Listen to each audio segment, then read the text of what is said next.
Hello friends, சாஃப்ட்வேரில் இருக்கவங்க computer laptop அதிக நேரம் செல்ஃபோன் யூஸ் பண்ணுறவங்களாம் கண்டிப்பாக என்ன பண்ணணும்னா நெக் பெயின் குறையிறதுக்கு எர்கோனமிக் அட்ஜஸ்ட்மெண்ட் அப்படின்னு சொல்லுவோம். அந்த எர்கோனமிக் அட்ஜஸ்ட்மெண்ட்டை நீங்கள் ஃபாலோ பண்ணணும். எர்கோனமிக் அட்ஜஸ்ட்மெண்ட்னா நீங்கள் யூஸ் பண்ணுற டிவைஸ்க்கோட ஹைட்டு, நீங்கள் உட்காந்துருக்க டிஸ்டன்ஸ், அது எவ்வளோ ஆங்கிளில் இருக்கணும், இதெல்லாமே நீங்கள் கால்குலேட் பண்ணி உங்களுக்கு ஒரு கம்ஃபர்டபுள் என்விரான்மெண்ட்டாக மாற்றிக்கிறது தான் எர்கோனமிக் அட்ஜஸ்ட்மெண்ட். இதை தவிர வேறு என்ன பண்ணலாம்னா நெக்கை சுற்றிலும் செல்ஃப் மசாஜ் நீங்களே பண்ணிக்கலாம். உங்களோட கையால் நெக் மசில்ஸை ஹோல்டு பண்ணி நெக் மூமெண்ட்டை எல்லா டைரக்ஷன்லேயும் நீங்கள் திருப்புனீங்கன்னா ஓரளவு நெக் மசில்ஸ் வந்து ரிலாக்ஸ் ஆகும். ஐஸ் பேக்ஸ் யூஸ் பண்ணலாம், கோல்டு பேக்ஸ் யூஸ் பண்ணலாம்.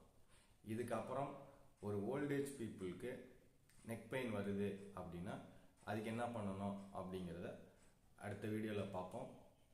இது வரைக்கும் நம்ம சேனலை சப்ஸ்கிரைப்